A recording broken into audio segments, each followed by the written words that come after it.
Dit is hartstikke awesome Jeff.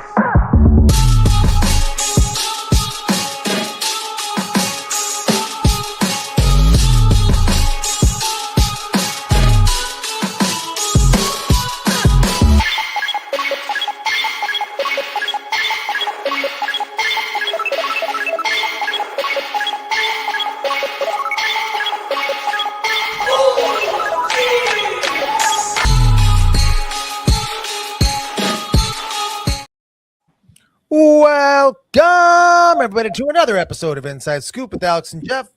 I'm Alex Dingman. I am Jeff Doss, and we are super excited to have one of the just great tournaments and tournament promoters, both Don and Christine Rodriguez. Thank you for joining us tonight. Thank you for having us, Jeff. Absolutely. And Alex. Yeah.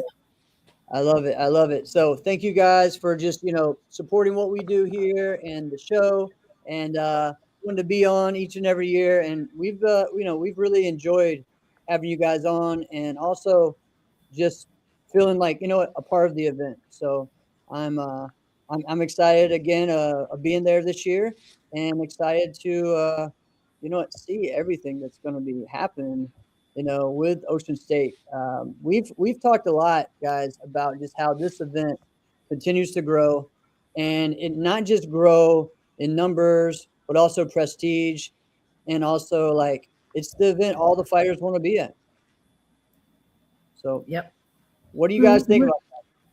I think it's cool. I always say, I think, a lot of the NASCAR tournaments, we need to have more fighting, especially on stage at the finals. There's a lot of forms, and I understand there's a lot of grands, but, having just one men's fight or two men's fight and one women's fight, we need to showcase that more, I think. Yeah. I think we had more fighting at our tournament than any, as far as the nighttime show goes, you know what I mean? Yes, sir. But, Jeff, you had mentioned about, you being you're very much a part of this tournament because we got you going into the Hall of Fame, you know what I mean? Which is a no-brainer. Shut the front door. Yeah, I haven't publicly announced it, but it's in the brochure that's been out. It is in the brochure. I saw that, but yeah, we hadn't publicly announced it yet, so I'm excited. Well, I guess we'll do it, here now. Congratulations. I mean, you deserve it as much as anybody. Believe me when I tell you. I really appreciate it. You know what? You might have not been on my team, but I'm a big fan of Jeff Doss. I just wanted you to know that, I appreciate that, sir. I appreciate that. I appreciate it. Man, I'm over here grinning ear to ear, and it has nothing to do with me. I'm so excited. This is awesome. That's awesome. Yep. Yeah, no, I really appreciate it. When you guys asked me about that, about being in the Hall of Fame, I was just, it took me a little bit to just process it, and I really appreciate it. It's kind of crazy, just, like remembering my first year going to y'all's event. I was 10 years old, and it's funny because my instructor, the last time he went to your event, was then one of my instructors, and he's like, "Yeah, I'm going to come this year. Is it at the same place?" I'm like, "No, that place, I think they tore that down." The amusement park or whatever. Yeah. Yeah. I'm like, I don't think that place exists anymore. But it's been at the Crown Plaza for a long time. And you know what? Let's talk about that too, just how valuable it's been to have those guys. Yeah, I mean, the Crown's been great. Even when we held it in Providence, we still used the Crown as the hotel and bus people back and forth because the hotels are so pricey in Providence, so we still used it even at that time, but they made bigger space, so we ended up continue to hold it there. Unfortunately, we have to do it over 3 days because we have to keep the underbelts on Sunday, but it turned out nice doing it that way. At first we weren't a fan of it, but then it's kind of like the underbelts really get their day, out there competing. Their instructors aren't tied up competing or coaching other black belts and, big matches and stuff. So the coaches are already there watching them, and it's just their day. So Sunday always turns out to be nice. Yeah, I know it's something that so many. I'm trying to think of some of the the school owners that are around the area. They always just praise how awesome it is and how well it's ran on Sunday, and that they really like that it's that way, and that their students like that too.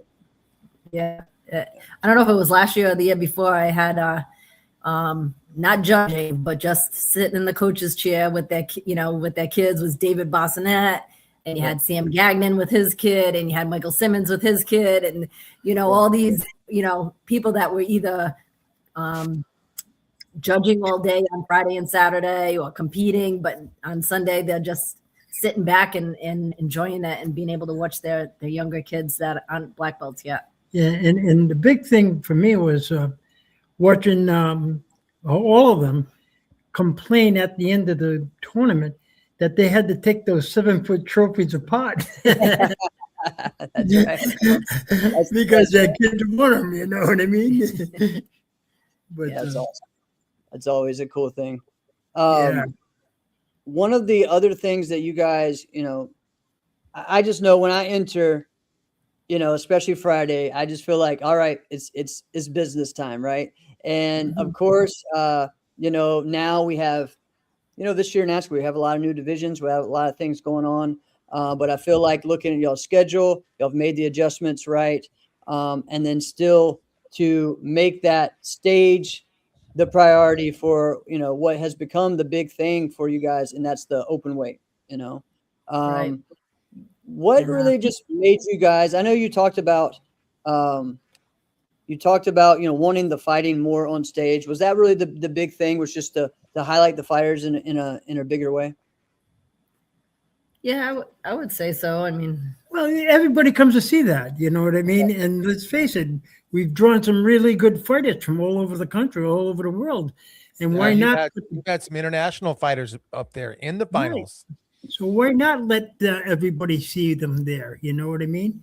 That's what I feel like. You know what I mean? It gives them a chance to, gee, I'd like to be up there someday doing that too. You know what I mean? and a lot of the forms, I take my hat off to them. I was a forms competitor as well, but they have a lot of different divisions that they can enter, and the fighting. I mean, that's their main focus. That one division. I mean, sometimes they'll enter the open weight in their regular division, and maybe even team fighting. But some of the forms people can do like 8 or 10 divisions. So right.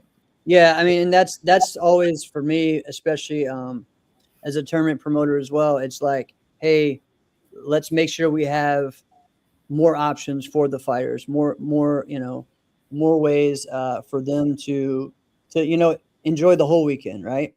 yes. Yeah. So I think that's been great.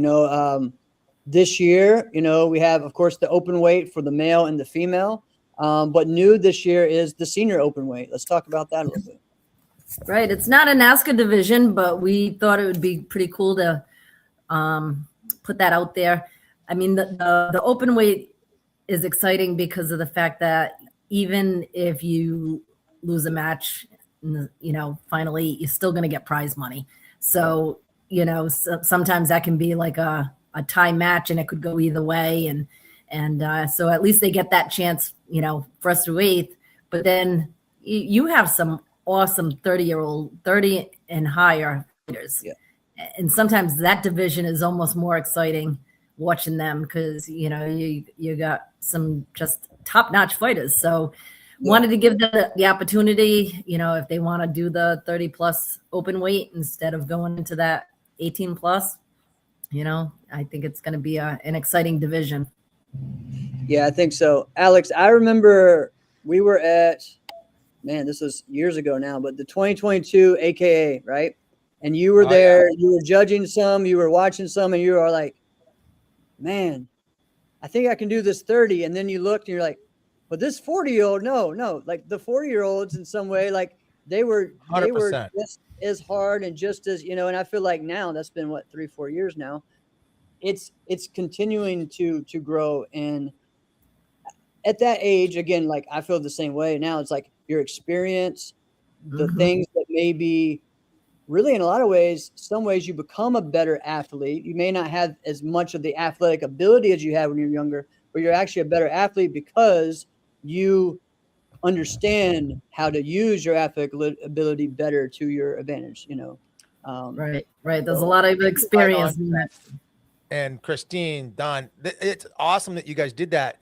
And Jeff, you were right on. I remember judging that division, being like, I could come back. I could come back. And then I fast forward, and I'm like, what is Jason Borelli doing here? This is not what? You're in the 40s. This is not real life. This is not a real person. You're a bionic man. But anyway, if you really think about it, like, so often when people jump in the comments of stuff that happens at karate tournaments or even on podcasts, it's easy to go, this should change, and we get critical about certain things. Let's praise the sport for this, okay? It was a time when your top athlete retired at 26 or 7, and you didn't see him again. We still talk about guys like John Valera. Jeff, didn't he retire at like 24? I think so. Yeah. Think about that.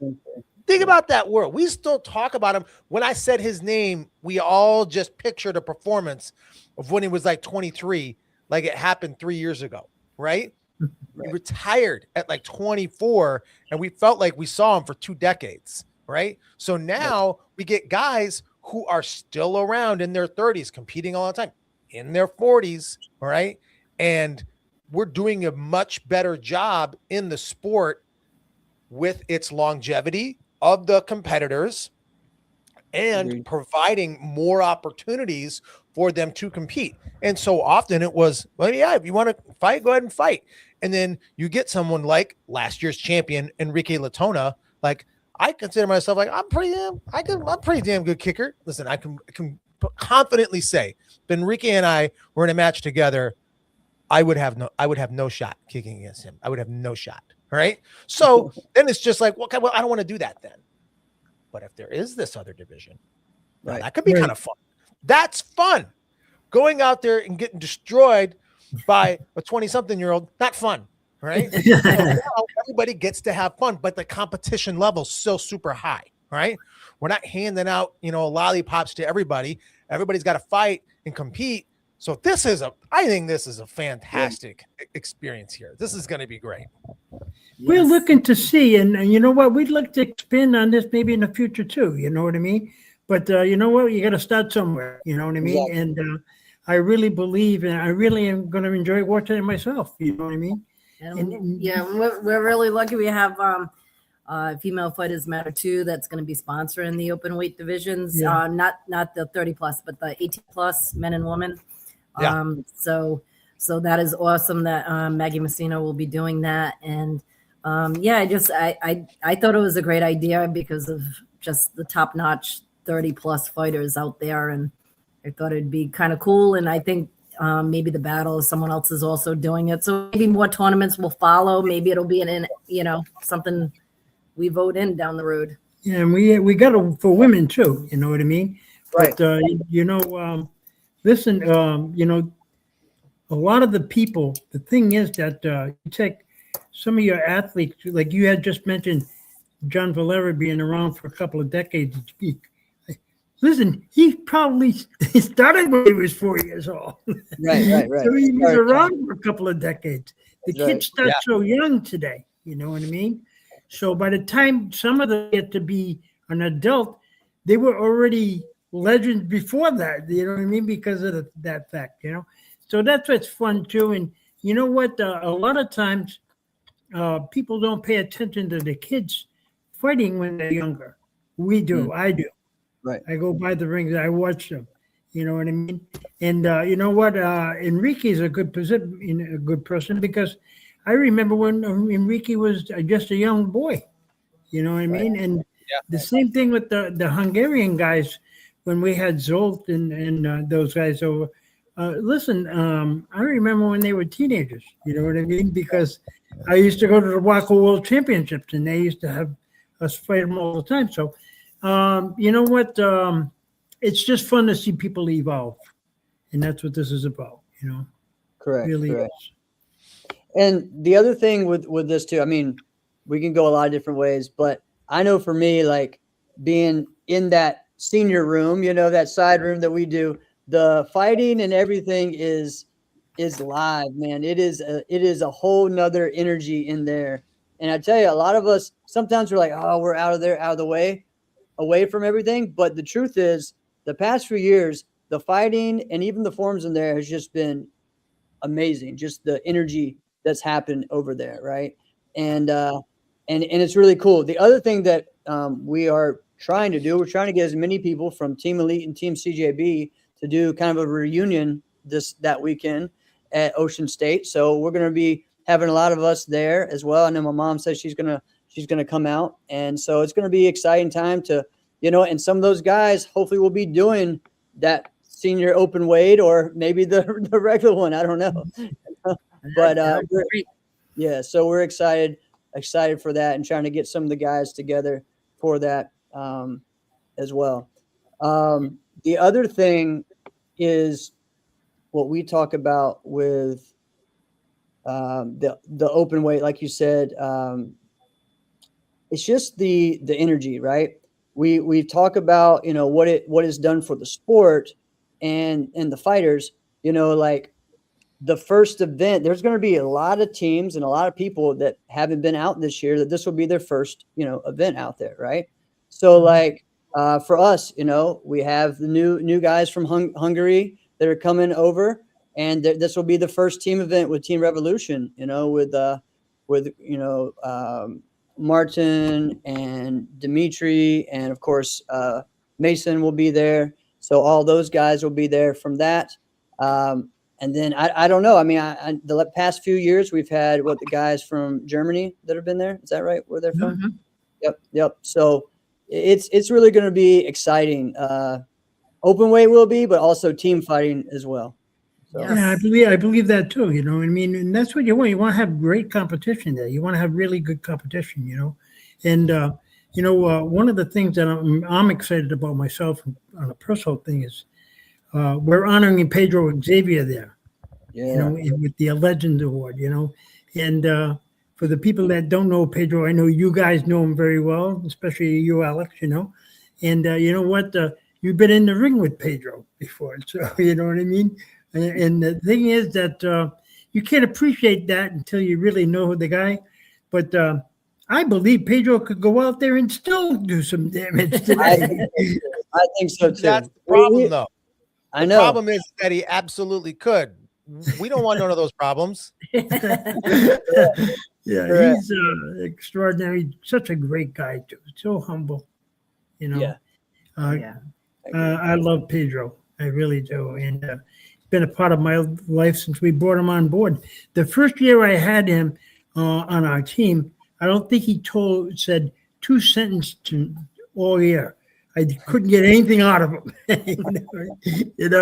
And then as we got a bond together, there was a special bond. You know what I mean? And he knew I wasn't there to try to take his instructor's spot. You know what I mean? Because some people come over to me and say, boy, your student's really good. I say, well, he's not my student. I just coach him on our team. I said, his instructor's, Mr. Pina, Right. And you know what? I think after he realized that I wasn't trying to take his instructor's part, I had my own thing I had to do with him, that's when our bond became really, really good, and he's just such a great guy. And he's got, every time I call him, he's got his twins, twin, and he's got his hands full. Believe me when I tell you, it's so great listening to three it. kids now, right? Huh? He's got 3 kids. Yeah, he does. He has 3 kids now. 2 are twins. So, but what a great father he is with them guys, and they're all going to be there. They're all going to be at the Ocean State, so that's going to be cool. Oh, that's cool. Yeah. It's gonna be, I'm excited, man. It's just become a great. I mean, like always, just everybody coming. It's like a great place to do a reunion, right? Right. It is. It is. Basically, it is. We don't see a lot of those people a lot. So when you have everybody there, it's fun. It's fun for me, anyways. I enjoy it. I think it's fantastic that you do that you do have a legend that you bring in each time. It's so funny. Before we just jumped on the pod, Jeff was watching kind of me wrap up a call I was having with a former student of mine. We were just talking about something. And then I remember he did not know who Billy Blanks was. And we were sitting down for lunch and I'm like, it's Billy, it's right there. And he's like, who's that? And I'm like, stop. Really? Right? But then I realized at the time, I'm like, oh, you're 16. Maybe you wouldn't know. Okay. Come on over. We're going to go meet him. Right. And then he got to meet Billy Blanks. And then afterwards, we had talked about that. Like, oh my gosh, it was so cool. I got to actually meet him and talk to him. And then he would talk. And then they just sat and they just talked a lot about martial arts, about competition, what life was like after competition. And then he got to have that experience. And I don't know that there's many other events. I know the battle brings in a legend of some kind every now and then, but I really think it might be like Ocean State and maybe the battle. I think that's it. And I think it's great that we're doing that. Well, I say we, I mean you, right? But I think it should happen more often. But the bond that you guys have with Pedro, obvious, right? So I think it's great. If there's not already like printed out photos of Pedro that he should be signing, like this should happen, right? Yeah. Well, that should be happening for sure. Ocean State Collision Center will be, the Zangaris will be doing as they always do. They buy a bunch of T-shirts with our celebrity guest, and they'll be giving them away. Yeah, and we give them away and we so throw them out at night. And definitely have to make it over to that table before they're all gone, and make sure you get your copy of. It was funny because Jackson Rudolph went over to the table early. He said, "My size is this." He says, "In case I don't get a chance to get over here." Right. When for Ross Levine last year, because we had Ross in last year, you know. Yeah. And he said he wanted to make sure he got his size in early. You know. That's right. Yeah, same. I'm going to be doing the same thing. Yeah. Yeah. And of course, the yes. city of Warwick is a sponsor again this year for the event, as well as Century, and Yeah. we got some great. Yeah, you know what was great support. last year? The mayor of Warwick stayed there from the beginning to the very end when the tournament, when the nighttime show was done. And he came over and gave me a big hug and a kiss on the cheek, and he said, "Thank you for bringing this to Warwick." Yeah, that's awesome. Now, you know what? That meant a lot to me, you know, because that's the mayor of Warwick. That's our guy, you know what I mean? That's right. You know, so you know, it's we're really proud. Me and Christine argue on a daily basis on how to make this tournament better. You know what I mean? Yeah. So we through it and we get it. And I gotta tell you, I don't think I know I wouldn't be able to run the tournament without her, and I think she feels the same way. But you know, Alex, it was so funny that you just mentioned something. You said that you're very much a part of this. I mean, we're part of the sport. And on Sunday, I always give this speech to everybody there. I said, there's two kinds of people in the world. I said, it's my opinion. I said, there's martial arts people, and then there's other people. That is well said. I like that because we look at things from a different lens. We look at life through a different vantage point. Everything we see, we filter it through, how is that like? And then we compare it to what we do. That's right. That's so cool. That's So cool. we are a family. We are everybody's doing this, you know what I mean? So we look at our tournament as everybody's tournament. We try to look at it as being a competitive friendly tournament. That's the most important thing. We want people to go there and feel comfortable and so forth. And go ahead, Chris. Sorry, I didn't mean to cut you off. One thing I'd like to bring up is about the Kevin Thompson MVP award. Yes. Very much. I have had several emails and people say, "Oh, I want to nominate, whoever from our team for the Kevin Thompson MVP award, and I'm like, you can't do it before the tournament. It's gonna be, it's like the MVP of the Super Bowl. You can't give that before the game. Right. So the whole idea is if you have 5 or more competitors, whether it's a team or a school, you can just see either me or Don, and we would give you the award as the coach or the instructor. And then you, at the end of the tournament, you choose who your MVP is. You could have someone that's, like Enrique on the team, but maybe there's someone that's like, just really pulled it out at this tournament and overcame obstacles and just, really gave it their all. And you just think they're the MVP. They did amazing. Yeah, it doesn't necessarily have to be somebody that won. Right. Being there competing, you've already won. You know what I mean? Exactly. It could be their attitude. It could be their sport, the way they stood up for their teammates, Right. But we let the instructor make that decision, the instructor or the coach, whoever we have to give to. So if you got somebody that you want to give it to, let me know. That's right. We'll give you that trophy. We did that last year and I guess the year before, at the end of the finals and asked for those, and just it made it a big deal. And those people like that won it just felt like, man, that was amazing. Like they really appreciated it. So and the thing is, like, we as coaches appreciate it too, being able to give that to those competitors. Yeah. So yep, we want to keep Kevin Thompson's name alive, and this is a great way of doing it because he was an amazing martial artist and an amazing competitor. Tremendous. And it's we want his legacy to live on for as long as we can have it. Anyways, what I mean. It was always a big part of the Ocean State, so it definitely all works out that way. Yeah, I've had people ask me about buying them. Can we buy? Not for sale. Cool. we don't sell these. I'm sorry. Yeah. Betting starts at $2,000.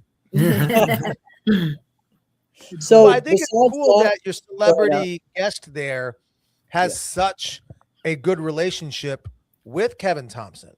Right? Yeah, they were teammates. They were also competitors. They competed against each other. They fought each other. Literally, there's clips that are out. The people now, it's been making the viral rounds of them fighting each other, and I think it's fantastic. Yeah. So to have somebody like that who can not only be a part of this momentous occasion that people are going to get to have, but could also give insight as well. Yeah, his son comes there all the time. Of course, AJ, and KJ. And Kevin's son is really a good martial artist. Really, really is. And they compete. You look and you see Kevin in there. You know what I mean? You really do. But I got to tell you a little story. There wasn't too many people, and I think Alex, you probably remember this. Is one of the biggest rivalries in that sport at that time was Kevin and Pedro when they used to fight. Right. You want to see a ring draw a lot of people? When those two fought each other, I mean, it was it. You know what I mean? And at one point it was Team Paul Mitchell and the Atlantic team, or the world transatlantic worldwide. Is that what it was? Trans World Oil. Trans World Oil. That's what it was. Versus Paul Mitchell. And it would just be Pedro versus Kevin, and they had some battles, boy. They really did. And then when Trans World Oil no longer wanted to sponsor the team, and the team broke up again, and Kevin became available. Chuck Merriman called me and said, "You know what? Of all the people I got on my team, the one person I'd love to see him go on Paul Mitchell would be Kevin." I said, "You know what? That's a great idea." So the first person I called, of course, was Steve Babcock, which Steve was doing backflips. And then I said, before we do anything, we got to call Pedro. You know what I mean? And I want to tell you, I called Pedro up and I said, "Listen, Kevin Thompson's become available, and we're thinking about putting him on the team, And I wanted to get your opinion." He goes, "Are you kidding me, Coach? That's a no-brainer. We have to put him on the team. I mean, he wanted Kevin on the team more than I think anybody. You know, it goes to show you what kind of an unselfish person that Pedro Xavier is. You know what I mean? And Kevin and Pedro really got a bond together. They really, really did. You know, and that's what was so great about it. You know, That's awesome. Well, and they couldn't be more opposite type of martial arts competitors. If you really think about it, like we say Pedro's name often on this show because Jeff and I acknowledge him as one of the greatest kickers in tournament karate history. But Kevin is so different, right? As far as a competitor, we mention Kevin so often because we also say that he's probably one of the best all-around martial arts competitors in forms, weapons, and fighting. Right. Yeah. But I encourage people to please go look at clips of Kevin Thompson competing, and you will see his kama form is amazing. Right. We've seen and when you mentioned his son KJ, him competing, is it eerie that you almost see like a younger Kevin Thompson? It is. It is. It's amazing. The ki, the it's the whole same. It's the same. Right? Well, and he has the same handshake too. So he does.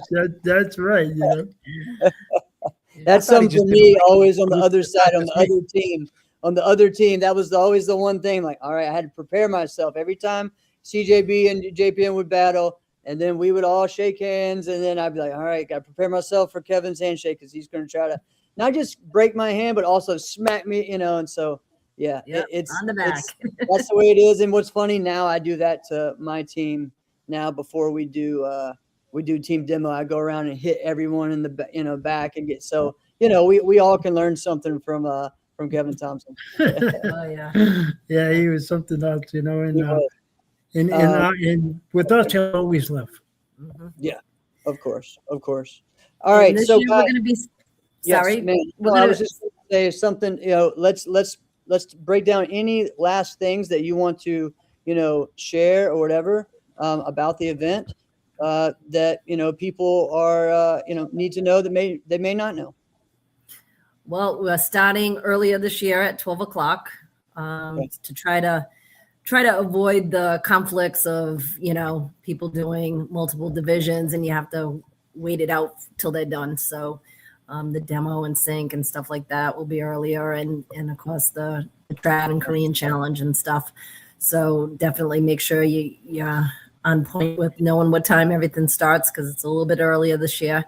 And we're really grateful for again our sponsors, the city of Warwick and Century, and we also have Top 10 that's going to be giving us some stuff, and Paul Mitchell, and we always give a nice little gift bag to our volunteers, whether you're an official or a scorekeeper or helping at registration.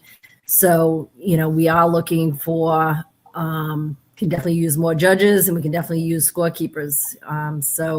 If anyone wants to reach out and let us know what day they would be available to help out, that would be amazing.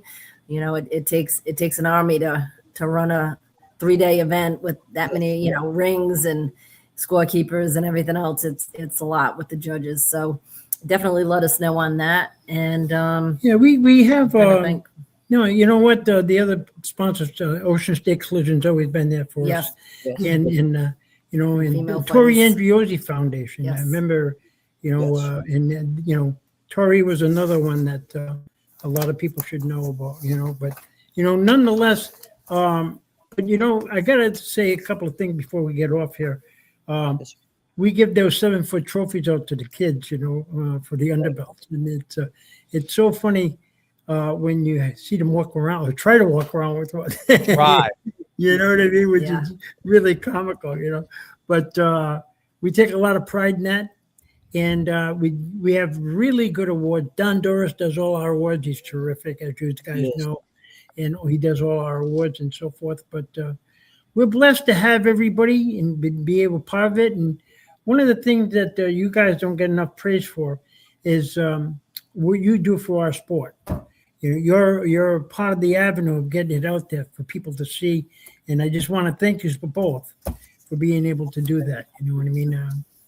Absolutely. We need more like you guys to go out there and do it. Mhm. I appreciate it. I appreciate it. We enjoy it. We love it. Yep. Hear that? I know, Yeah, right? and I'm really excited for you, Jeff. You deserve it. Believe me, everything I say, Jeff does deserve to be in this Hall of Fame. I appreciate it, sir. Thank you. I'm excited to be there and to be a part of the Hall of Fame. Thank you. Thank You're you. welcome. All right. Well, you guys have a great evening. And again, guys, make sure if you don't have everything planned, like go ahead and get it planned now. Ocean State Grand Nationals open April 10th through 12th in Warwick, Rhode Island. There we go. I'll talk to you in some last words. Awesome. Thanks so much. Oh man, that's Dog awesome. was the alarm clock then, I guess. That's right. That's right.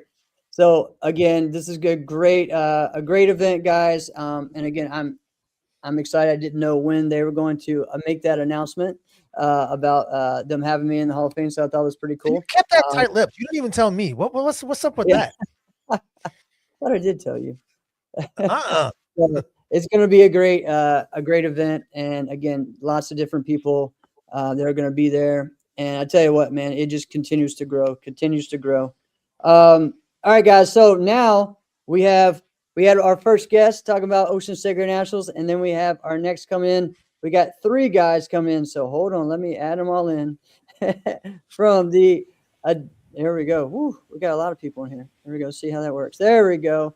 All right, welcomes, guys. So from the this is what I'm calling you guys, right? This is what everyone's calling you guys. The 3 stripes. I couldn't hear anything. The 3 stripes of Adidas traditional. So I still can't hear Jeff. You can't hear me? Oh. Can you guys hear? we can hear I can hear you fine. We can hear him. Yeah, man. All right. So I cannot. What am I doing? This is why we don't sell technology. So that's right. Let me remove you and then bring him back in. I'm out. All right. Are you back in? Do you hear me now? Do you hear me now? No, he doesn't hear me. All right. So I'll have to figure that out. All right, guys. So go ahead and, sir. Jeff, I'm going to do my best to not talk too much because I'm super excited about this right now. So this is about, I'm going to temper myself the best I can. I'm going to sit back because I'm super excited. You guys are here. I can't wait to hear all about Adidas Taekwondo. So take it away, guys. Yeah, you guys, I know, Bobby's a lot of times the one that starts everything off, but whoever wants to start now, and he's going to come back in. I think this is some sick, twisted trick that you're doing so that, because you're right. He's always the one that leads us off. Yeah. Let's see. I can hear now. Yeah. There you go. There you go. How is everybody? Sorry about that. Great. Excited. Good I've job. never been known for technology. So how's everybody doing? All right. So first off, guys, go ahead and introduce yourselves, and then we'll talk about, the new Adidas Taekwondo circuit. Sure. So Bobby, you'll go ahead since everyone already said you're the one that leads it off. Oh, yeah. I normally run my mouth more than everybody else. I'm Bobby Stone. I have a school here in Atlanta, and we all formally work together, running a different organization. So there you go. Awesome. All right. Who's next? I'll go. I'm Joe Hassan, and I'm in upstate New York. Been doing martial arts my entire life and running events with these guys for the last 20 plus years. So just super excited to jump into this new project. Awesome. There we go. And you, sir? My name is Ryan Andrzejczyk. I am with these 2 guys, and we're just hoping to do something very special with the Adidas circuit. Awesome. I love it. So let's just get started with what that is, where this came from, and just kind of going from there. What can we expect? Yeah, I'll jump in here on I was going to say, start this. Joe, Should we vote who goes first? I vote for Bobby. I'll jump in. Well, last year, about a year ago, I had stepped down from my previous role in organization. And when I did that, I had some little health things and that had to be taken care of. And so all that's better. And as we move forward last year, as I got a little bit better, it was my first time I had reached out to Toby Ruth, who runs the Battle of Atlanta, obviously. And we've known each other for a long time. And my son was already competing on that level and also bringing his team. So he asked if I would go there. And when I went to the event, Toby asked me if I would help judge with the Korean Challenge. And so obviously Ryan and Joe came on with us. And it was astounding to see how many Taekwondo and Korean martial artists were there. I think that was the first surprising thing to me. A lot of people that I've known from my childhood growing up on open circuit who I thought maybe had disappeared from the world, but just weren't in the world that I was in, So, and there was this whole new kind of world. We had been bringing the team that we had had for a while to AKA Warrior Cup, and I had seen some of those people, but it was so different because it was in my backyard where I grew up, right here, and so there was a reach out there. And a few weeks later, we all ended up at the U.S. Open. And through that, we just kind of formed some relationships and then saw this need for some more Korean divisions. And there was there was also a need from a group of people that follow what we were doing to expand their opportunities. And so that's really where the circuit started to come up with the concept of what we wanted to do and how we wanted to do it. And one of the big things that I think over the years of the organization that we were working with and what we've been trying to do is create less barriers of entry for athletes and more opportunity. The world that we've come from, which was sport taekwondo world, teams are they're almost kind of a different concept, right? So you guys have these national teams, Paul Mitchell and Revolution, and I think I had a team Immortals at my school this week, which they were just the coolest uniforms. But anyway, there's all these teams, and this is something a little different because Adidas has jumped in here and put their name behind a sponsorship that really is an additional benefit. So you can be, we're hoping that we have people from all of these teams that want to be part of this, because this isn't you're coming on a team and you've got to go represent Adidas everywhere you go, and so you can't do something else. This is a yes and. And to me, that's the ultimate thing that you need for athletes is a yes and. Oh, I can do this and this, not just the fact that you've got this opportunity. Oh, I've got it over here. We want to create more. And we jumped into this particular market because we saw the need there and, hoping to provide it. Yes, sir. Yes, sir. And for me, as someone who does both circuits and has seen that and was always trying to find that next thing for me, especially within the Taekwondo realm, as I've become kind of the face of that in the NASCA circuit, how can I help these other competitors find other things, right? And so I've tried different leagues and sent people places, and it was really cool just the conversations that we've had about that, about, hey, there are people that want to try some different things. So, but this makes it where they don't have to go outside of that much of where they're at, because guess what? We're going to have these divisions at the Battle of Atlanta. We're going to have these divisions, which we'll share more details about the U.S. Open, and then also at the Capital Classics, right? Or those are the three right now for this year, correct? Well, actually, we're going to be at the Cowboy Up, and nice. we're going to have Awesome. we're going to have some divisions at Diamond Nationals. We are kind of we've already worked those things out. We're trying to make sure that, as we build into there, that we want everything to be run very efficiently, very professionally. And so we're all making sure that, each step goes along the way. I guess we just announced it, but we've got those all the way through the end of the year. Those are commitments we already have. I love by it. the way. Yeah, exactly. So guys, as far as like what being on the Adidas team is, okay, so if someone wants to share of like, hey, how does that happen? Where is that going to happen at? And then what does that mean once you have made that? And how do you make that? I feel like Bobby Stone has already done such a good job into this. I don't really want to segue off him. So, Bobby, if you want to take this, You want me to please. answer? Sure. I'm We would happy to love. answer. Joe, is that okay? Perfect. Joe, you go with that? We need to vote again. Okay. No, we'll go with that. So the team, first off, how you make the team. Yes, sir. We have some what we call our signature level events. If you go to the website, which is tkdcircuit.com, it'll give you the outline of it a little bit. But if you go to the website, that'll give you that. But we have some signature level events. Right now, there's one in Atlanta, one in New York, and one in Ohio. But there's a couple others that will be added coming up. We should be making those announcements soon, hopefully. You'll be able to get some seating at those events. Some practice, some seating that will ultimately lead you through.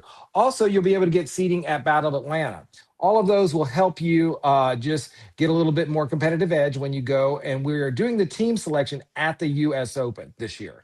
Okay, so that's going to happen on Thursday at the U.S. Open. And it leads right into the Korean Challenge. So you guys out there that do Korean Challenge, we're making sure that we're working with the tournament promoters that really, again, it's a yes and. We're going to make sure that you're able to do this and that, because we know that athletes are going to want to do both. When they go to a tournament, the plane tickets cost a lot, the hotels cost a lot, everything around it. But the tournament, they can go, and the more things that they can do, the more things that they can accomplish there, the more opportunities they get, then the better the event becomes for everyone involved, particularly the athletes, which is our biggest, opportunity to give them. So here, once you get there, you make the team. You make the team by going through, we have 4 divisions essentially for the point team, the forms team. And then I'll talk about there's also a breaking team. But the forms team, you compete in what we call WT or Cookie One division. So those are World Taekwondo forms, Cookie One patterns, those kind of things. Then we'll go at an ITF division. Again, solely ITF patterns. Then we got a Tung Soo Muda Kwan patterns. That's going to be real open to interpretation because of a lot of course, karate styles do very similar. They're all the same, but maybe they call them, Basai over here, but you're calling it Kunki Dai and we're calling Kung Sung. It's the same forms, right? And then we have what we call our open division, and we call it now. Somebody in my brain. Combined. There you go. So Yes. all those divisions compete against each other. I apologize there. I had a senior moment. So all those divisions combined, they compete against each other.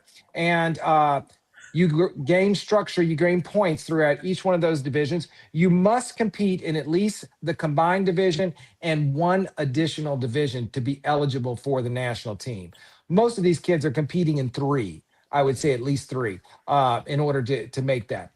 The competition is different in the fact that it's head-to-head from match 1, right? So if you're new to this kind of competition, you're going to match head-to-head from stage 1. So you're going to go through and you might do your pattern 4 or 5 times in order to win that division, okay? It also has a unique bracketing system that's a little more sophisticated. It's a reprecharge. So as long as the guy that beat you is still in it, you're still in it. It's not true double elimination, is a reprecharge bracket. And again, you can see this on the website. You can see how it works. But so again, as long as your guy keeps on winning, so it does find the true first and second place. So if you go against the best guy in the first round, you can come back and still win second. Okay. So it is a unique bracketing division and it really works really, really well. And it keeps people involved and engaged. Once you go from there, top points win the division, win the team spot. We have team spots from 10 years old, black belts, all the way up to 50. And they go in increments of, it's 10, 11, 12, 13, 14, 15, et cetera, et cetera. And again, all of those are up on the website. You can get those. And it's going to be an exciting year. Our goal this year is to, we're going to have some swag. Obviously, Adidas is going to be giving out, I think I'm wearing the team jacket here, so you can see that, it's a nice, it's Adidas, so they're going to show up and, they're going to get a uniform and they're going to get some other swag stuff to go on there. And then also we're going to be paying an entry to an event. And that we're trying to work really hard for an international event, and we're looking really hard on how to get that done. And so we're meeting with a lot of people, so I don't want to make any announcements and then not be true. But that's what we're working toward, and we're working for a training camp as well. So those are the two kind of things that the athletes will get in this year one. And again, we're going to keep promoting them and going through there.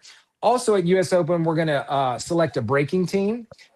Very similar fashion in the, as far as how you accumulate points. These breaking divisions are not powered divisions, really. There is a power division, but they're not centralized around there. They're centralized around speed, okay, and how fast you can accomplish a certain amount of breaking. So it's very, very different from the breaking that is currently going on. But again, it's a yes and. If you're a breaker and you want to go, if you go to the US Open, you're going to be able to do completely different breaking divisions over here and more over here. So it's going to be an exciting thing. And again, same kind of features with the breaking team. They're going to get all those same benefits, the swag and different, and it's going to be part of one big thing. But again, I want to stress for people, if you make an Adidas team, then that doesn't mean we're asking you to give up some other team. No, we're excited to have all of those teams involved in what we're doing. Did I answer all the questions? Yes, sir. Yes, sir. Okay. He's good, right? This is phenomenal. He's good, right? Yeah. This is amazing. I love this dynamic. Love this thing right here.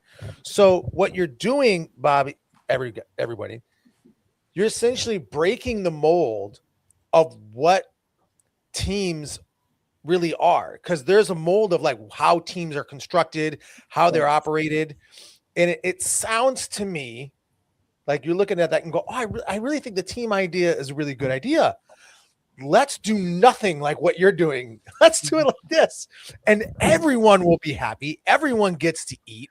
It's awesome experience. As you were explaining like the dynamics of like how like the form systems are going to work within competition.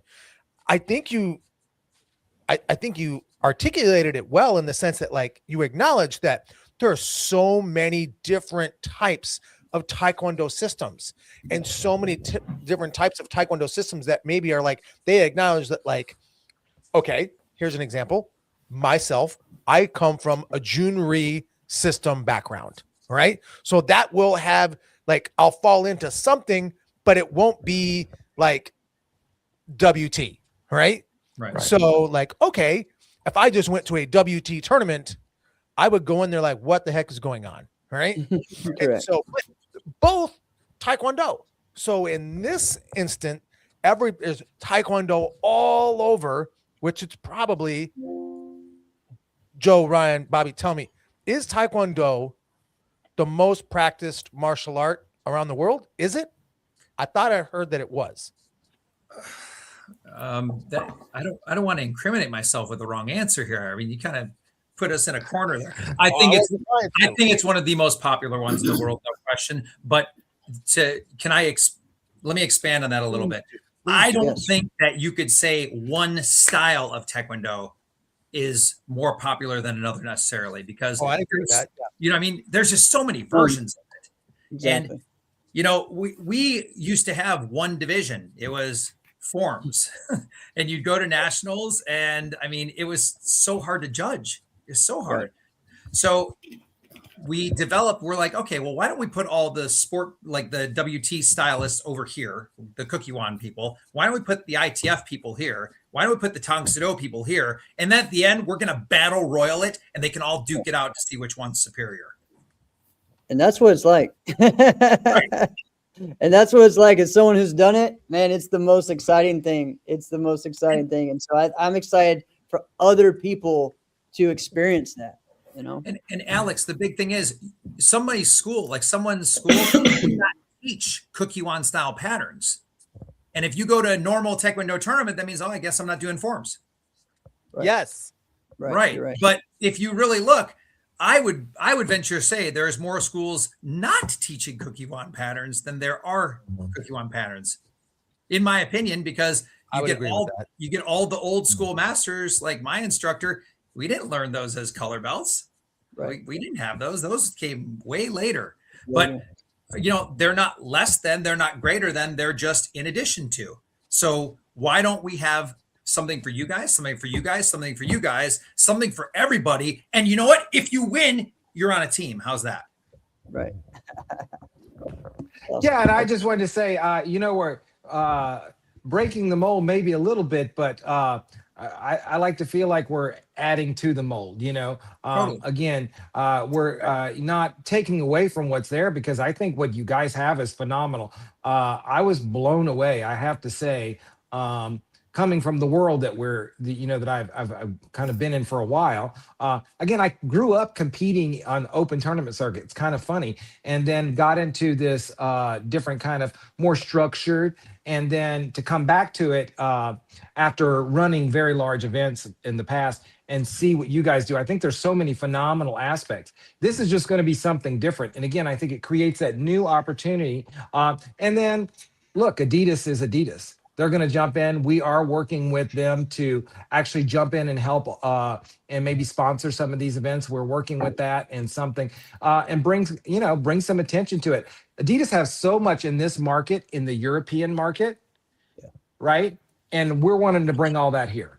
So I think it's I think there's some yes and, but yeah, we're here to add to, not take away. I just want to make sure I'm clear about that. Oh, of course. Bobby, I'm glad that you mentioned that, because if this circuit were just called, I don't know, yada da da Taekwondo circuit, we'd still be interested, but it's not. It is the Adidas circuit, and I think it was last week, Jeff. Wasn't I mentioning that? Like it was last week. My favorite pair of, we all have our favorite types of gear, uniforms. We were talking about our favorite belts, and I just happened to mention last week on the show, I was like, my favorite pair of pants to compete in for forms are Taekwondo pants. And times I didn't want to wear the Adidas ones because it was like smack dab on the leg. Yeah. There's the 3 stripes. In this world, though, it gives you clout. Like, it's cool, right? You want those 3 stripes, right? Oh yeah, yeah. So, are there gear, equipment, things of that nature that Adidas has that maybe we just don't know about, that are like, you guys are missing out? Is there anything like that? Absolutely. As I said, this market, the same market that's here for in the NASCAR broader world, has a whole circuit. And I know, Jeff, you compete a lot in Europe and whatnot, and there's all kinds of products. So right now, and I don't think I'm going down the line, but if I am, here we go. What's new? There are conversations being had with, okay, what would you like us to bring in? And what can we do to bring things in that would look better, that your guys, because we're going to come on, we're bringing Adidas in not only as a tournament circuit and as a national team, but we want them to be involved on every aspect, and they want to be. They see this as an opportunity to get out there and talk with your clientele, open themselves up to a whole new market as well. So again, I'm about win, win, win. So if we can, create a win for the athletes, create a win for the school owners, and create a win for the tournament promoters, then we've really successful, and we're moving martial arts competition and athletic development forward, as opposed to, oh, this is just something else to to draw in and create revenue or whatever.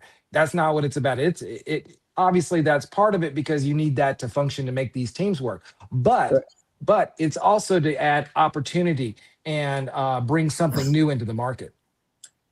Well, and Alex, we've always been super pro school owner, because frankly, the school owners are the ones who bring the competitors, they bring the referees, right? They bring spectators. Like, without school owners, none of this exists. And exactly.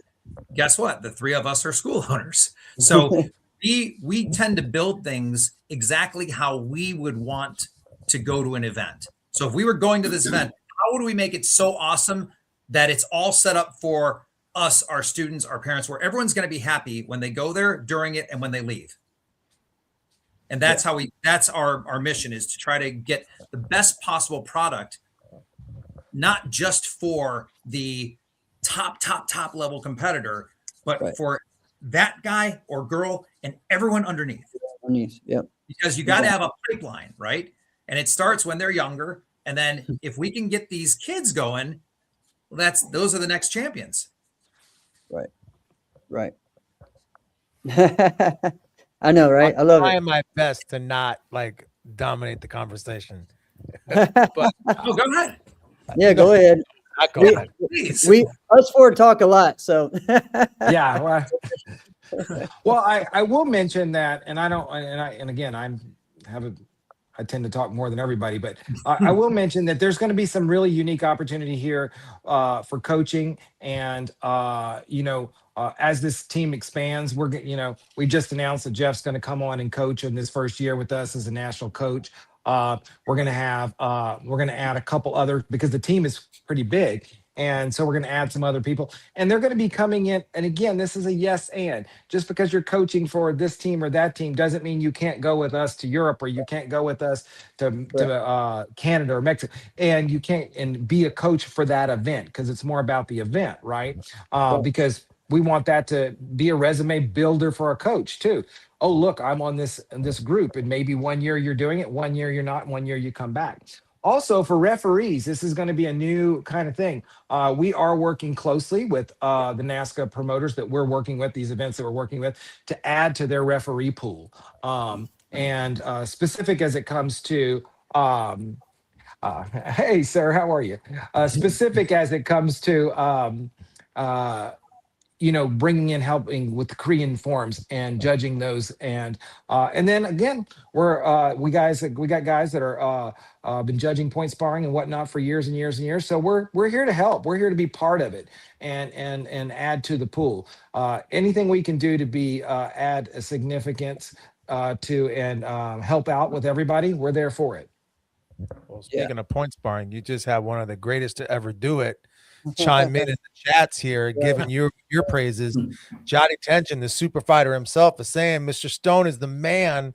Great guy, no politics. You're already getting street cred here. This is fantastic. I have to be quite honest. He was just at our school this week, and my son trains with him. And what a phenomenal. Wow. All I could say is wow. It was very phenomenal martial arts, but phenomenal human being, just out there doing what I absolutely believe in my core, which is that, this is about what we do for these kids, creating them in these lessons. And, it's great to be a phenomenal competitor, but it has a shelf life. There is a time you can be at the top of your game, and at some point you move to the next stage. Now, maybe that's an instructor, maybe that's a coach, maybe that's doing seminars, or maybe you're just out there raising your own kids. And he practiced what he preaches. I'll tell you, he did a 2.5 hour seminar and then fought on the floor with every athlete. And whether they were 8 years old or 25, and just wow, he was a great guy. So big props to you, sir, as well. But thank you for jumping on and saying that. And you'll run out of energy before he does too. It doesn't even make sense. Yes. It's just like, wait a minute, aren't you over 50? How are you still going? It doesn't make sense. Exactly. Great guy. But yeah, and we've got some stuff coming down the pipeline. Like I said, even with point sparring and stuff that will be announced as we come along. But we want to do what we do well, and these forms competitors, these breaking competitors, are the ones that that the opportunity is. We want to create that for them in the immediate kickoff, and so that's what we're here for. Yeah, and Bobby, I wanted to just again answer just about me being involved and stuff. And sure, I've been excited about this. I know for everyone who's watched the show for years or has been involved in NASCAR the past 3 or 4 years, it's been a big mission of mine to continue the growth of Korean forms and push that and keep pushing, with extra divisions, but also more of exposure, right? And fairness to that. There was a time where people stopped doing Korean forms at tournaments until you turned 18. And that was the way the circuit was for a long time. And then we changed it. We made it different, and we really pushed for the Korean Challenge, which led to the actual NASCA Korean Forms divisions being added for the juniors, and now we're at this point now where we are finally having the last 4 tournaments. A junior Korean competitor has won a grand championship at each NASCA tournament. That's been 2-3 years, well, probably more than that in the making, right? And then we have the Korean Forms division. If you looked at Warrior Cup, several people came to me and said, man, adding one division about this isn't, I thought it wasn't going to change anything. I thought it wasn't going to, and you look at all those divisions and they were packed, they were stacked, and they were full of amazing competitors. And this is like that next step for us to be able to take what has been started, but also give them opportunity to do something outside of where they are as well. But not mean you have to leave NASCA. No, do NASCA and you get to do this and that, right? Like you said. And so for me being a competitor currently, but also a coach, I'm excited about it. The way that we've talked as well is, like you said, I look at it as like, okay, I play for the Bulls during the year, but hey, I made the All-Star team, right? I'm going to play for that All-Star team, right? Or hey, I'm going to be on the national team. So it doesn't mean that, or even when you talk about sponsors, like, well, I have a deal with this brand right now, but Reebok or Adidas is sponsoring, the Olympic team. So that's what you're wearing during that, so it's very similar with that. And I know for me, I've talked to everyone involved about this and made sure everything was okay. But I think that we need to continue to help everyone with these opportunities. It's similar that we had with Waco and stuff too. You have the Waco team that this year was all the uniforms are sponsored by Century. You have Bailey Murphy, who's a top 10 sponsored athlete. Well, for Waco, he at Worlds, he was wearing, those events, those things, but still pushing, on his social media that he is a top 10 athlete as well. So there's no, if you have people that understand, like it's about the athletes and they work well together, I think that's how we grow the sport. And we want more of these brands and companies involved with it to help boost it, right? Well, and we also want to help promote and push those products too. Bobby, you started to mention that, but I'm going to ask it again. Because I love to know what they are. What are those products that you love to know? Because, okay, Jeff, you mentioned it, all right? If you're on the Waco team, like it's sponsored by Century. I personally have preferences to different types of gear. I love this type of hand pad. I love this type of foot pad. Yeah. I'm pretty critical of Century's foot gear. Right. I don't know if you've seen it, but it does not look like it belongs on a human foot. All right. It doesn't even make sense. All right. The old stuff. Yeah. The old stuff. That's a lot better now. Yeah.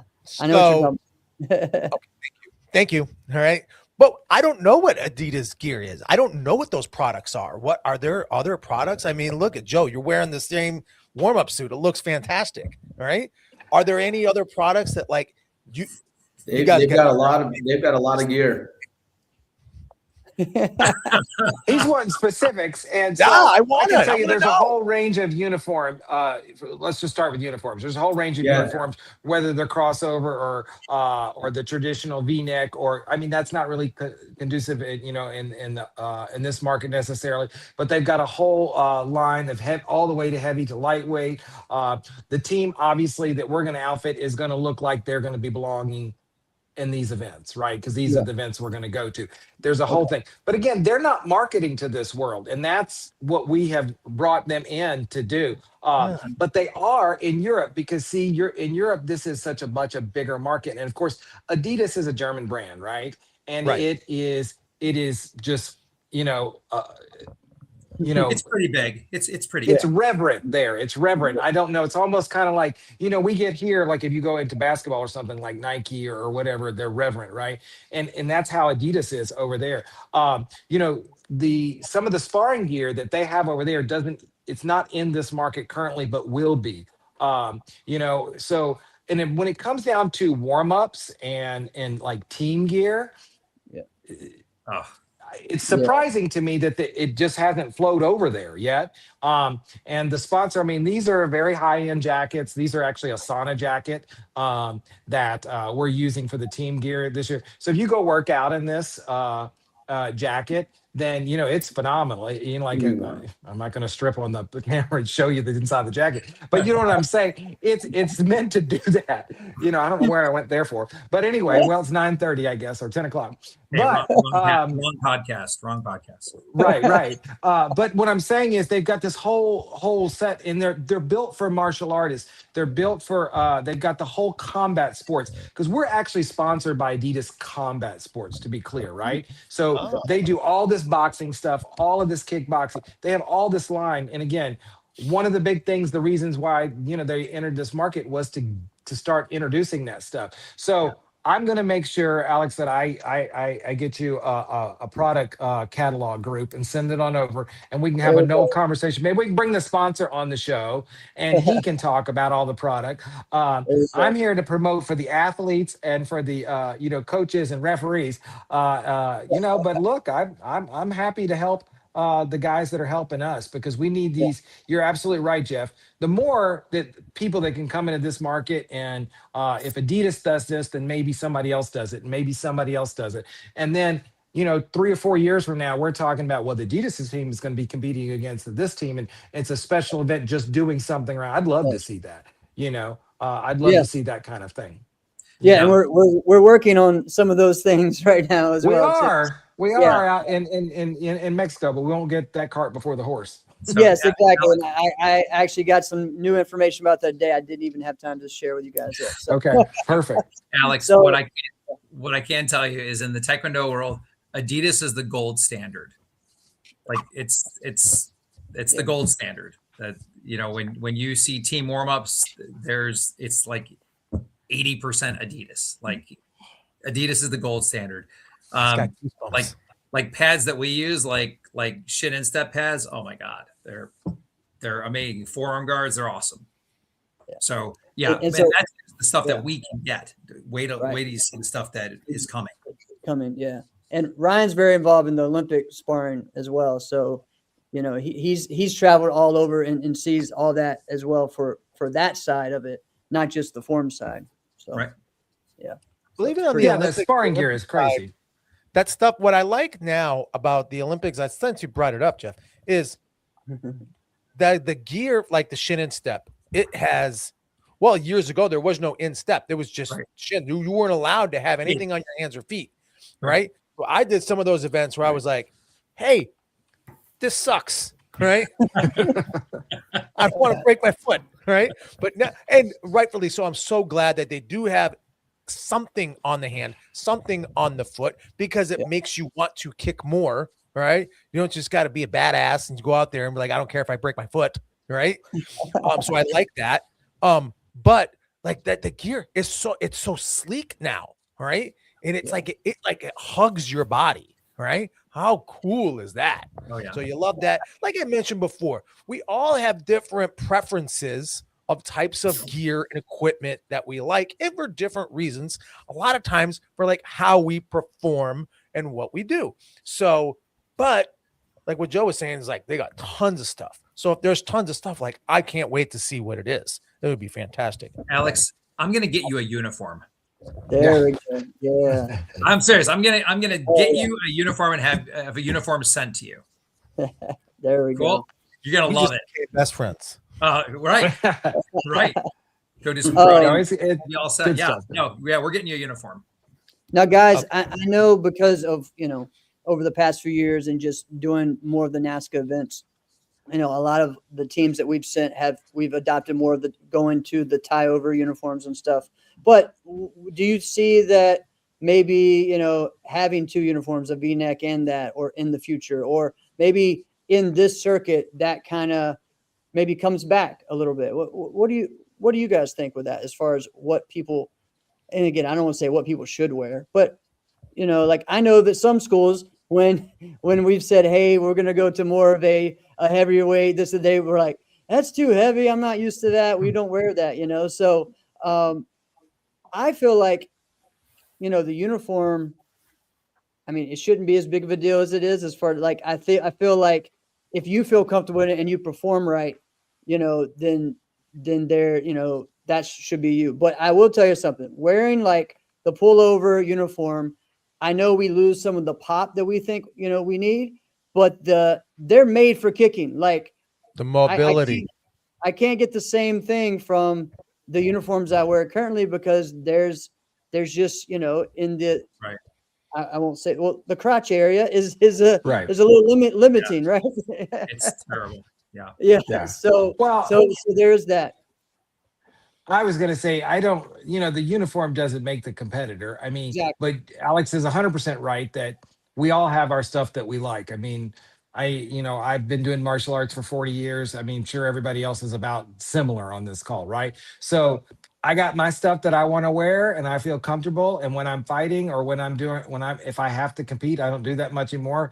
But the three of us, interestingly enough, ended up competing in Korea and breaking against China of all things, Wait, in Adidas by uniform. accident in Adidas uniforms. That's true. Right. And Adidas uniform, yeah. it was it was kind of a weird moment 2 years ago where we were asked to, hey, will you come and demonstrate? And that all of a sudden turned into a competition. But it was fun. It It was a like baby squid. At first, it You was, can hey, say would you that. come in and wave to the crowd? Right. Yeah. Yes. And then all of a sudden we were competing against China. But anyway, we all have our things we're comfortable in, right? And that we want to do. And that, if you get your choice. So I don't like being the uniform police. So there's no requirement on this circuit. You got to wear this or do this. The team will be competing at events. So we want them to show up and people go, take the, because there is a stigma sometimes, I think, attached to the V-neck, particularly in this kind of open world, right? Okay. Now you can change that stigma if you're fighting, right?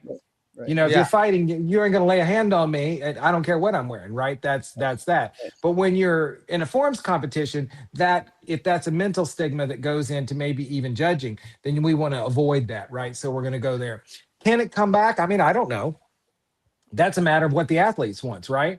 If everybody, if the athletes start going like, we want to wear this because it's more comfortable and I can kick here, or you go to the manufacturers and saying, so why when I kick up in this uniform is it pulling on things it shouldn't pull on, and it doesn't happen in the other ones. I mean, sport taekwondo is meant because everything is kicking differently and it's vented. Like I love the fact that the Adidas uniforms, they've got vents here and they'll have them here and then down. I mean, it's just, they're comfortable. They provide air in places where they need it, because we're all sweating. So, there's just some really unique things. And maybe that's the plan, to do a hybrid, hey, because they've been real open. Tell me what you want here. Tell me what you want there. I think in years to come, they'll have specific this right now, you could get one of these. You can't get it with this stuff on it, but you could buy one of these, right?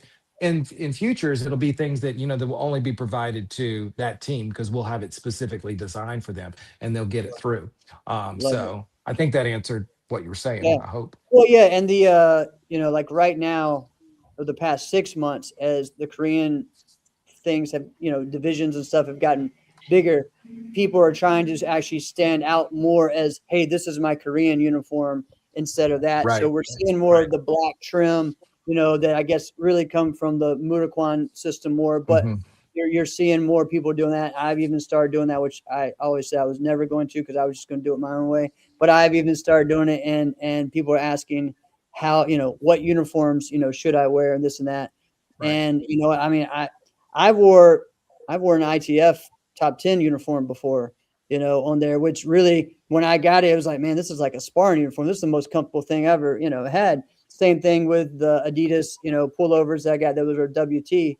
And again, I'm just one of those weird guys. It's like, well, I'm wearing a WT uniform. I'm going to do a WT form. I'm wearing, an ITF. I'm going to do just like that. But you don't have to switch. You can just wear the tie over for all 4 divisions and be fine. And what you're saying is really should be music to like Adidas ears. So what do you mean? You need 4 different uniforms? I mean, that should be their thing. They'd probably love it if we go, you need an ITF uniform, a WT, and a Tungsten Mudaquan uniform. And open, you can kind of choose. Look, I think it's great. I think it's phenomenal. Again, I'm so impressed by what I see in the organization. Otherwise, I wouldn't be here. Yes. There are things to do, but particularly the events that we partner with, and I don't know everybody, so I don't want to make it sound like, oh, we partnered with this one or that one. But there'll be six, or seven. Actually, there's going to be seven of the world events that we're partnering with over the year when we come into 27 specifically, because there's deals that are already being worked for that as well. Because we just kind of came in, we signed with Adidas into January. So, it was moving forward from there. Yeah, I mean, we're super excited. So, I mean, these are all conversations. I can't wait to hear what the athletes think, Definitely. because you're an athlete, but I mean, that's so I didn't mean to say it like that, but I want to hear what the kids think. I mean, they're gonna be the ones that move this forward. What do they want? We'll get Alex a uniform, for sure. Oh, we're definitely getting Alex a uniform. We got to send Alex a swag bag from Adidas. There we go. Talk to them. There we go. Nobody ever comes in and says, "Let's get Alex anything." Like, whatever we can do to get Alex to stop talking. Well, and what's been great about this whole experience is that the guys from NASCA and the people who put on the tournaments have just been so nice. Yeah. They've just been so nice, and they're so open-minded. Like Mike McCoy from US Open. Oh my God, what a nice guy. He is just so nice, so genuine, and he is so about giving people opportunities. Yep. I mean, and so it's really refreshing dealing with that mindset instead of, well, you can't do this because he's there, and the ISCA World Championship, they're like, well, wait, it would work. This might not work. This could work. So let's do this instead. It's been an amazing experience. They've just been great. And they all have been. And the good thing, and I'll echo that, because obviously I have a relationship with the guys that run the Battle of Atlanta. They're the friends for a while, and they were the ones originally saying, come here. Then we got to have dinner with Mike, and then Mike said, and they instantly opened it up to everybody else. So many people in martial arts, it's, my favorite martial artist joke, how many martial artists it take to screw in a light bulb, one to screw it in, the rest of them to say, that's not how we do it at my school, and the reality is that's normally true, right? Yeah. Did I offend somebody? Oh no. Okay. Oh, it's amazing. Right? I love it. But that's just the reality of the situation. But that is the opposite of what we've seen here. They like, oh, the big thing they want to know, you got to have judges, right? Absolutely. We're going to bring people in, be part of the ecosystem, and we want to be part of the ecosystem. And it's when every event we've gone to, look, it's the Adidas circuit, but it's part of the US Open. It's part of the Battle of Atlanta. It's going to be part of Capital Class. It's going to be part of, we're not trying to, we're this over here. No, we're part of the bigger ecosystem. And so everybody's been very open. So I just want to echo that. Can we share the referees clinics that are coming up, and then we'll share about the athletes clinic that will come up as well to finish this up? Sure. There's one more referee clinic coming. I mean, they're going to keep adding. We just did one. We had about 20 something people on it. All the referee clinics are free and they're virtual. So you're not going to have to, we want to make this easy, because again, we're about lowering the barrier to entry. So they're free and they're virtual. And we've got another one coming up this Thursday. And again, they'll be on the website. We also have a Facebook group. Ryan, I'm going to let him talk about Joe talk about social media, because I forget, I just screw it up. So, and if you join any of those, we'll keep announcing them there. So both the website and the social media will be the place to look for announcements of that. Just sign up, come online, and we'll get through it. And then we'll be all ready. If you do that clinic, your first event, you'll get a free Adidas polo to referee in, and then just wash it when you come to the next one. Can you tell them about the social media? All the socials, Joe, and website and stuff. Joe, what's that? You just cut out there. Oh, social media website. Yeah. So yeah, we're trying to keep as much open communication as possible. Everything is growing and it's moving. So tkdcircuit.com is our website. As events get added, we're going to be adding them there. Day-to-day information and big announcements are coming out through our Facebook group. We'll push them out there, and additional information on our website as well. We're just trying to keep everybody informed. A lot of this is new to the market, but it's not really new to us. We've been working along these lines and working together for so many years. And it's really just a vision that is just finally coming to light this past year. But, the Facebook, keep an eye on it. We've got things coming out regularly. We have e-blast, which I hope we're not bombarding people with too many emails, but we're trying to keep them at 2 times a week or so. But there's just a lot of information coming out. We want to make sure everybody has the information they need to plan for their trips, to, do what they need to do in their training, to do what they need to do at the tournament, and then to see which tournaments they can go to next. Because like Bobby said a minute ago, we're planned out until 2027 first quarter. So we've got almost one a month, except for, through Christmas time pretty much. So it's moving. That's for sure. Oh, yeah. That's awesome. Yeah. And June Talk 7th. about yours. Yes, sir. Yes, sir. So June 7th, I'll be running a athletes clinic, to get everyone prepared for the Battle of Atlanta and the U.S. Open. And so that'll be June 7th at 2 p.m. So Sunday afternoon. And we'll be doing that online. That's $20 for the clinic. We'll be doing like an hour and a half of training. And if anyone's done training with me before, you're gonna get a good workout. And we're also going to be focusing a lot on the mindset and the different things for this type of competition, because some people that will be coming have not done head-to-head like this before, and so really just to help them get into the mindset of really preparation for something like this, and I think it's really different because, again, I remember one year doing 21 forms in one tournament, and honestly, I felt fine after it because it was just a different way of performing, right? And if I was ready for that mindset of doing it and my body was, then I was fine.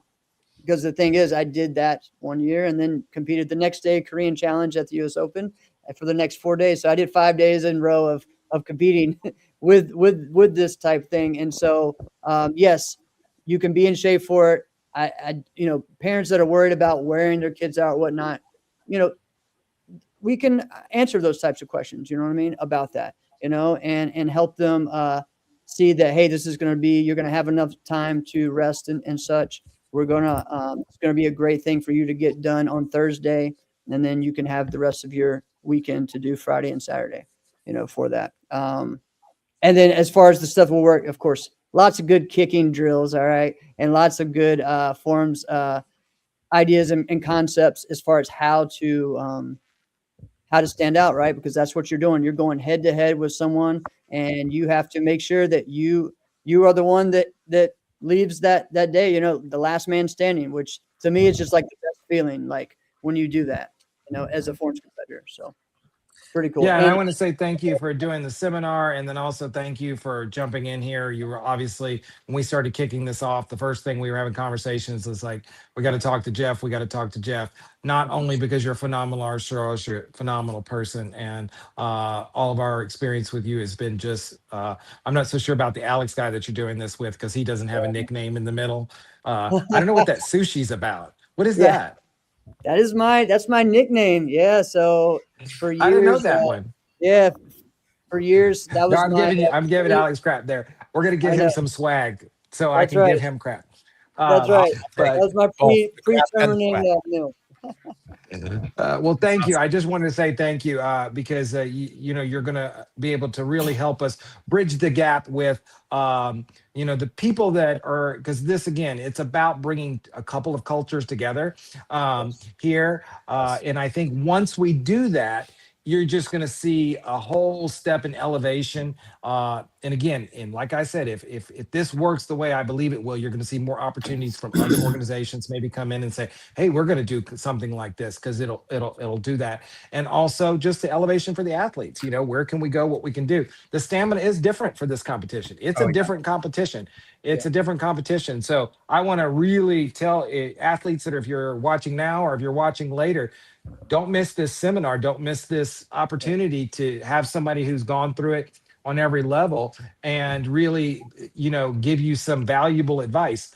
We all know we win or lose these things typically long before we get to the mat. So if you can come in and get this opportunity with Jeff, then I think you're really going to step up your game a good bit. And also, if you're close or not close and you can still make it, go to these signature events as they come up. Again, there's one in Atlanta. There's one in Ohio, Cleveland is right. Close enough to Ohio. Yeah, same difference. Joe's basically in Niagara Falls, way up in New York. He's in New York. And then we've got Battle. Battle's going to be the other place to really get a good set. And all of those things will give you opportunity and to come in and see what it's about and gain you valuable seating points. And there's some other opportunities that are going to come later that you're going to find out about. And I don't want to get ahead of those right now, but just know that competing, every time you compete, there's going to be a new, there's going to be a tracking system that's going to gain you ranking and points within the Adidas circuit and whatnot. And those announcements are coming out, but that's another call. Hey, Bobby, if I could just add one more thing, and the seminar is important too, because it's a whole different way of doing forms. Like right now, you do one form, you go sit down, you do the next guy goes, but this one you're side to side. So you need to be mentally prepared. If I win, great. But if I lose, now I got to root for the guy who beat me. So you're not necessarily out. It's the craziest thing. And I mean, because you have the three judges call, boom, and they pick either red or blue. So like that's different too. There's no scores. Right. It's interesting. I heard from some really high level competitors that, it's interesting when you, if you're on a team, if the first guy that goes, whether he wins or loses, kind of sets the bar. So if he's sitting up there and he's won, everybody wants to win. And then the winning keeps happening. And if the first guy loses, then it's kind of the same thing. Oh, all right. Oh, good. Now we're, you get this different mentality, right? This flips that narrative, which I just love. It's like just what for me, it's martial arts just personified, right? The guy that beat me, I really want him to win. It just flips the narrative. So it changes that trajectory of thought, which is just an added benefit. It's a yes and. So it changes that trajectory of thought. Now I want my guy, like, you're better than me. Now I'm going to go back and train harder. So the next time you're rooting for me, right? But you can keep me alive in this this thing. So I think that's just one more thing. If you really talk about your, for club owners and, as a coach, when you go in there and you can tell your guy, hey man, you're still in this, That's huge. Show up. And it's a great life lesson as well. It's like, hey, you can fall, but you got to get back up, and hey, you're still in this, So yeah, I mean, I love it with my students. And Jeff, the amount of times that I've seen someone. Sorry. Yeah, go ahead. You froze. Who froze? We frozen? Okay. No, you're not now. There you go. I was frozen. For a minute, you are. Okay. All right. I mean, the amount of times I've seen one competitor go and win the Cookie Wand style, and then the person that they just beat goes and beats him in ITF, and then some random beats them both in Tang Soo Do. I mean, that's the cool part about it. Like, there's a lot of times there's not runaways on these things, so you're always in it. Yeah. And that's really kind of a lot like what the open circuit is like currently, where you can do that, where a guy, it can be like 4 divisions that a dozen guys are competing in, and you can get 4 different winners. So that makes it exciting. It's rare when you get like one guy sweeping it. And if it happens, but when it does, it's can you freaking believe that this one guy, you remember when that happened. Right. But, and then that guy gets his own podcast and has it on. That's funny. That's funny. Yes. Now, what's interesting also is what we're all talking about inadvertently is kind of what Jeff and I first started when we started this podcast from episode 1. This is what really we did not think. I don't think you meant for this to happen, Jeff. I certainly didn't, but I'm happy that the Lord took it this way. But which is that from episode 1, we acknowledged that this doesn't make sense to us.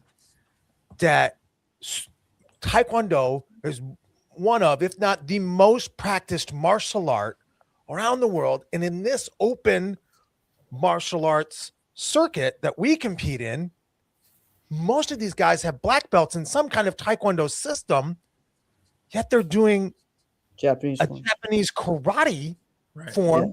when they compete. Like, doesn't make any sense to me.